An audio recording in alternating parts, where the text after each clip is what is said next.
일본 자위대가 군비 확장 기세가 무섭다. 이웃나라와 갈등도 불사하며 군사 활동 범위를 넓히고 있다. 그러나 정작 국내에서는 사건, 사고가 끊이지 않고 있다. 특히 항공자위대에서도 추락 사고가 났다. 인명 피해는 없었지만 국민은 불안하다. 항공자위대 F2 전투기 동해 추락 탑승자 2명 무사. 20일 오전 9시 20분쯤 일본 야마구치 현 앞바다 상공을 비행 중이던 항공자위대 소속 F2 전투기 한 대가 레이더에서 사라졌다. 연락도 끊겼다. 전투기는 후쿠오카 현 스이키 기지 소속으로 30대 1등 공위 대의 해당과 20대 2등 공위 중위 해당 등 2명이 탑승하고 있었다. 방위성이 발칵 뒤집혔다. 정황은 추락이 분명해 보였다. NHK는 속보를 통해 전투기 실종 소식을 실시간으로 알렸다. 수색 구조대가 급파됐다. 오전 10시 10분쯤 연락이 끊긴 해역에서 실종자 2명이 각각 간이식 구명정에 한 채 발견됐다. 두 사람은 손을 흔들어 생존을 알렸다. 이들은 오전 11시쯤 헬기에 의해 무사히 구조됐다. 생존자들은 다행히 생명에 지장이 없는 것으로 알려졌다. 조종 기술 향상을 위한 모의 전투 훈련 중 추락. NHK에 따르면 20일 아침 8시 48분쯤 사고기를 포함해 F2 전투기 3대가 스이키 기지를 이륙했다. 조종기술 향상을 위해 공격과 방어 역할을 나눠 모의 전투 훈련 중이었던 것으로 알려졌다. 기상청에 따르면 사고 무렵 야마구치 현의 동해 쪽 날씨는 흐린 상태였고 초속 10m가량의 강풍주의보가 발령된 상태였다. 악천후가 직접 원인이었는지는 확인되지 않았다. 사고 해역에는 기름막이 넓게 형성됐다. 기체는 추락한 것이 분명해 보였다. 사고 직전까지도 이상을 알리는 무선 통신은 확인되지 않았다. 항공자위대는 돌발 상황이 있었던 것으로 보고 사고조사위원회를 설치해 원인 규명에 착수했다. 항공자위대는 전국에 배치된 모든 전투기의 훈련을 중단하고 긴급 점검에 착수했다. 전투기, 헬기 등 잇단 항공기 사고 문짝이 떨어지기도. 이번 사고 기종은 지난해 11월에도 사고를 냈다. 당시 F2 전투기 2대가 훈련 도중 상공에서 접촉 사고를 냈다. 추락은 피했지만 기체 일부가 손상됐다.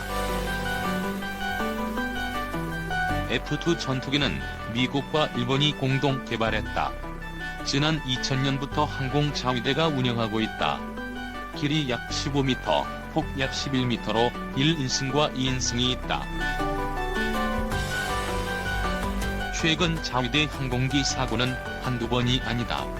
전투기와 헬기를 가리지 않고 자위대 항공기 사고가 끊이지 않고 있다. 2017년 10월 시즈오카 현 앞바다에 항공자위대 헬기가 추락해 4명이 숨졌다. 또 같은 해 8월에는 아오모리 현 앞바다에 해상 자위대 헬기가 추락해 3명이 숨졌다. 2018년 2월에는 육상 자위대 헬기가 사가 현의 주택에 추락해 탑승자 2명이 숨졌다. 같은 해 3월 가고시마 현에서는 항공자위대 수송 헬기 문짝이 떨어지기도 했다. 다시 고개 숙인 방위상 자위대 신뢰성도 추락. 항공기 사고가 발생할 때마다 방위성과 자위대는 발칵 뒤집혔다. 회에서 그리고 기자회견을 통해 국민에게 사과하고 재발 방지를 약속했다. 이와야 타케시 방위상은 이번 사고 직후 중의원 예산위원회에 참석해 현지의 여러분에게 불안을 줘서 대단히 죄송하다. 앞으로 원인을 규명하고 재발 방지에 노력하겠다고 말했다. 또 취재진에게도 사고 원인을 규명해 재발 방지로 이어가겠다. 지역 주민 여러분 등에게 염려를 끼친 것을 사과드리고 싶다고 말했다. 마루모 요시나리 항공망료장은 국민 여러분께 심려를 끼쳐 대단히 죄송하다며 사과했다. 또 한시라도 빨리 원인을 규명하고 재발 방지에 노력하겠다고 밝혔다. 사고가 날 때마다 반복되는 사과 내용이다. 값비싼 첨단 무기로 무장했고 더 무장하겠다는 자위대, 바다로 하늘로 해외로 외연을 넓혀가고 있다. 이와야 방위상은 지난달 자위대 기지를 격려 방문해 적극적인 활동을 주문하기도 했다. 일본 자위대 최소한 항공기 운영 부분에서는 당장 앞가림이 급해 보인다. 2. 전투기 국산화 야망 일본 차세대 개발 방식 놓고 끙끙. 전투기 국산화 야망이 있는 일본 정부가 차세대 전투기 개발 방식을 놓고 깊은 고민에 빠졌다. 미국이 중요 기술을 이전해줄지에 대한 의구심과 막대한 개발 비용 때문이다. 이와야 타케시 방위상은 6일 기자회견에서 차세대 전투기 개발에 국내 기업이 어느 정도 관여할 수 있는지 잘 살펴보고 싶다고 말했다. 일본은 항공자위대 주력 전투기인 F-2 90대를 2030년부터 순차적으로 퇴역시킬 예정이다. 차세대 전투기 개발에 10년가량 걸리기 때문에 조만간 개발 방향을 정해야 하는데 구체적 방식을 밝히지 않고 있다. 요미우리 신문은 방위성이 올해 말 차기 중기 방위력 정비 계획 2019에서 2023년에 차세대 전투기 개발 방식을 명기할 예정이었다가 보류하기로 결정했다고 7일 전했다.